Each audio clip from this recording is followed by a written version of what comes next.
She wasn't supposed to be part of the story. Not with her past. Not with her reputation. Men came to her house, but never for anything like this. That night felt different. Two strangers, quiet, careful, watching everything. She noticed it immediately. They didn't look like men seeking comfort. They looked like men hiding something. And before the night was over, the entire city would be searching for them. And Joshua the son of Nun sent out of Shittim 2 men to spy secretly. Joshua 2:1. She didn't know it yet, but the decision she was about to make would save her life and change her future forever. Jericho was the kind of city that made people feel safe just by looking at it. High walls, strong gates, guards always watching. From the outside, it looked untouchable, like nothing could ever break through. Inside, life moved as usual. Traders came and went, soldiers patrolled. People went about their days trusting that those walls would hold against anything. And right there, built into those very walls, lived Rahab. Her house wasn't hidden. It sat where travelers could easily find it, where strangers passed through, where stories came and went. And because of the life she lived, people talked around her more than they should have. Men came to her house for their own reasons, but they often left behind more than they intended. Rahab listened. She paid attention. She heard things most people missed or ignored. Her life wasn't respected. She knew that.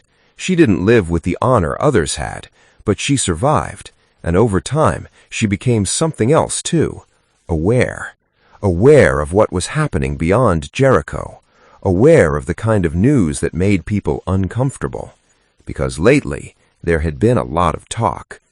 It started as distant stories, the kind you hear and brush off, but these didn't fade. They kept coming back, stronger, clearer, harder to ignore. People spoke about a nation that had come out of Egypt, not just escaped, but walked out. For we have heard how the Lord dried up the water of the Red Sea for you when you came out of Egypt. Joshua 2:10. Rahab had heard that one more than once. A sea splitting open?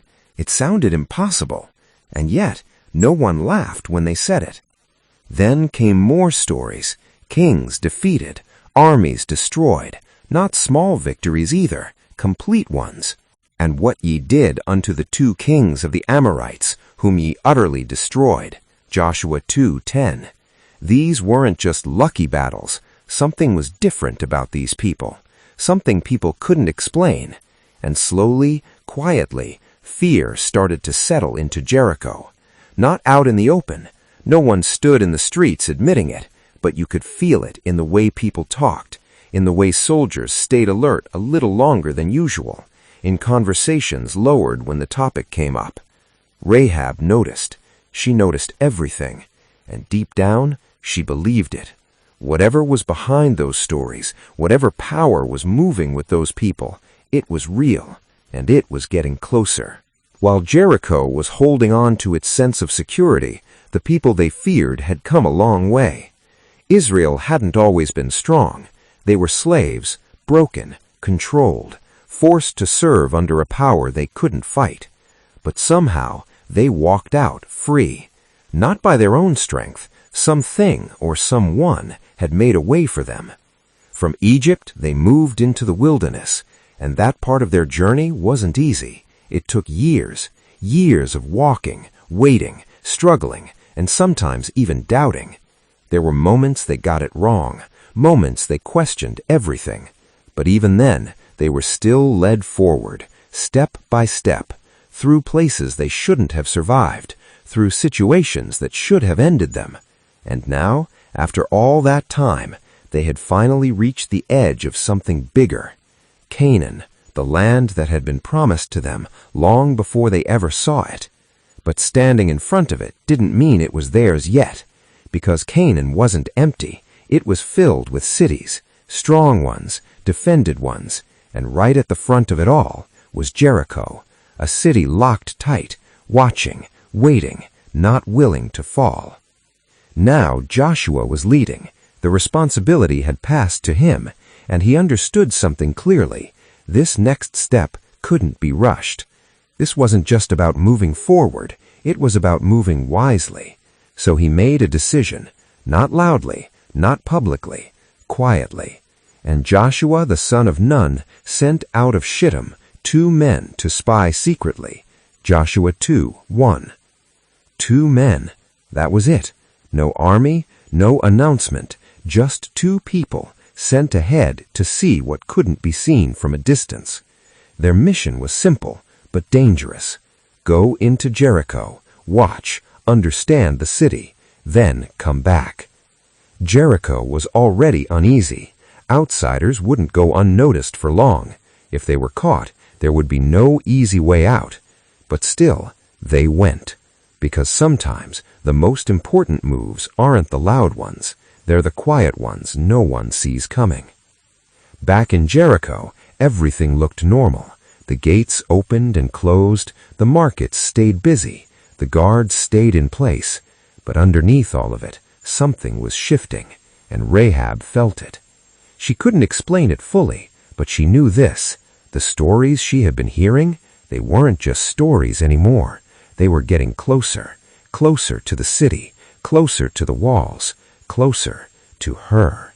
And soon, whether she was ready or not, this wouldn't just be something she heard about. It would be standing at her door. If you want to see what happens when those 2 spies finally enter Jericho, when Rahab is forced to make a decision that could cost her everything, subscribe now, because the next part changes everything. That night felt different, even before anything happened. Jericho was quieter than usual. The gates had already been shut, and the guards weren't as relaxed as they used to be. You could feel it. Something wasn't right. And Rahab noticed it. She always noticed things like that. Her house sat right on the wall, the kind of place where people passed through without too many questions. Travelers, strangers, men who didn't want to be seen too much. So when the 2 men came in, it didn't seem unusual at first. They looked like travelers, dust on their clothes, tired faces, keeping to themselves. Rahab had seen that 100 times before. For a moment, she treated them like any other men who walked through her door. But then, something felt off. They weren't looking at her. They weren't relaxed. They weren't even trying to pretend. Every little sound made them turn. The way they stood, the way they spoke quietly to each other. They were careful. Too careful. And Rahab picked up on it quickly. These weren't men looking for comfort. These were men hiding something. She didn't confront them. Not yet. She just watched a little longer. And the more she watched, the clearer it became. These men weren't just passing through. They were here for a reason. And suddenly, everything she had been hearing, all those stories about Israel, they didn't feel far away anymore. They were here, in her house. And they went and came into a harlot's house named Rahab and lodged there. Joshua 2:1. For a brief moment, Rahab stood there thinking. If these were spies, then trouble wasn't far behind. And if the wrong people found out they were here, she wouldn't be safe either. She knew how her city handled things like this. No questions, no second chances. But still, she didn't call anyone. She didn't shout. She made a choice, and she made it fast. She would hide them. But before she could even settle into that decision, there was a knock. Loud. Not the usual kind of knock people gave at her door. This one meant authority. This one meant danger. The king's men were already outside. And it was told the king of Jericho, Behold, there came men in hither tonight of the children of Israel to search out the country. Joshua 2:2. Rahab didn't panic. She moved quickly, quietly, leading the men up to the roof where bundles of flax had been laid out to dry. But she had brought them up to the roof of the house and hid them with the stalks of flax. Joshua 2:6. Stay here, she told them softly. Don't make a sound. They listened. no questions, no hesitation, and that told her everything she needed to know. These men were used to danger. She covered them carefully, making sure nothing looked out of place. Then she went back down. The knock came again, harder this time. She opened the door. The king's men stood there, already suspicious. "Bring out the men who came to you," they said. "Bring forth the men that are come to thee, for they be come to search out all the country." Joshua 2:3.